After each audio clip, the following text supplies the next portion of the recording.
Okay, everyone. Good morning. We're continuing with the halachot of Rosh Hashana.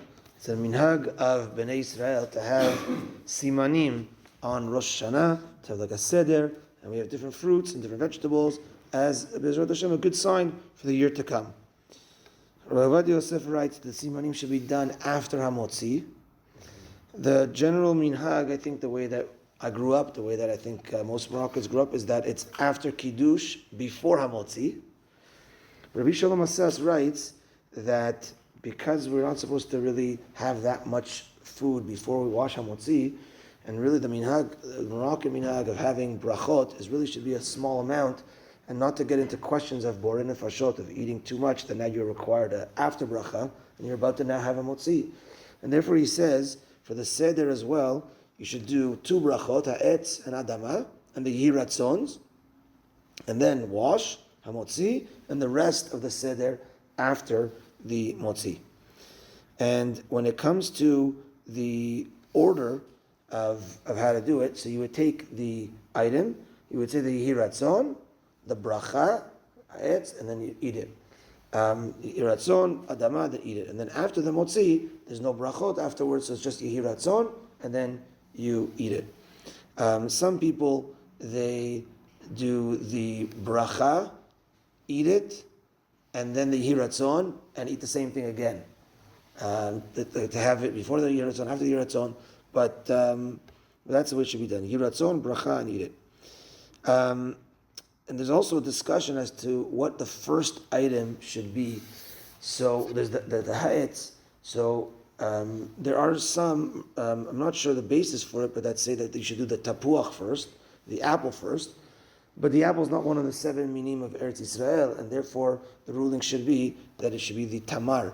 So there's also rimon, which is the 7 fruits of Israel, but rimon is last on the list. Eretz chita, usera, gefim, te'enaver, rimon, Eretz echem udvash, but the rimon is considered last. We won't get into the halachot of brachot right now. Sorry? Keep it for the second day. Some people have it for the second day, correct? Because it's a good thing to have a shechayanu for the second day, because there's a debate with regards to the shechayanu of the kiddush. Do you say a shechayanu kiddush on the second day of Rosh Hashanah or not? So the halakha is that you do say shechayanu on the second day, but it's a good idea to have a new fruit on the second day to cover. So you say it at the kiddush and you cover with the new fruit, with the new fruit there. What? A new fruit, like it could be even something not from the Seder, so like a star fruit, or whatever it could be. But that's lachmir. Even if you don't have the new fruit, you could still say the shechayanu. So some keep the rimon, some keep the rimon davka for the second Seder for that reason. The thing is, if you had rimon already at Tu B'Shvat, you have rimon. A lot of times you go to salads, you have little rimonim in there, and these days especially. So, okay, but a person should do the tamar. I do the tamar first. It's part of the 7 from Eretz Yisrael, and it's prior to rimon in the order. So the tamar, Rav Ovadia writes the same. I couldn't find Rabbi Shalom Asas which he says what to do, but I think some Moroccans do the tapuach. I don't know the reason as to why. I do the tamar. You can't do rimon if we ate it in Tu B'Shvat. Because there's shechayanu on it. We can. Yeah, it's within the same year. Right? It has to be things that you haven't had in the year. Some say to have within the same season, but it's 12 months.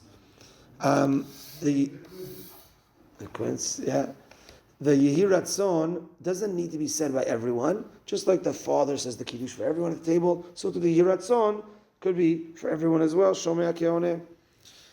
If a person doesn't like the item, he doesn't like dates for whatever reason, then you don't have to have it. It's not a obligation. You can lift it up, say the Yehiratzon, and then that's it. But part of the siman is to have it, try it at least. So ideally, one should taste it. Last point is that there's some foods that we should try to have on Rosh Hashanah, like sweet foods and fatty foods, in order to be a siman tov for the year to come. And it's brought down in the Mishnah Brura from the Chafetz Chaim that to avoid having walnuts, because the word egoz is the same gematria as the word chet, which is sin. So some say to avoid walnuts for that reason. right? So we want to, because we want to all have good siman, a good sign for the year to come. That's why there's all these types of things. So we don't eat spicy things, etc. To have a good sign ahead. Huh? Some people don't. Again, it's not brought down as it's like a ruling, whatever. Some people don't have it for that reason. Okay, mincha tonight at 5:50, and again next week we're going to change the mincha minyan to shkia. So next week it's going to be 6:55 mincha, but this week, the rest of this week tonight is at 5:50. Have a good day, everyone.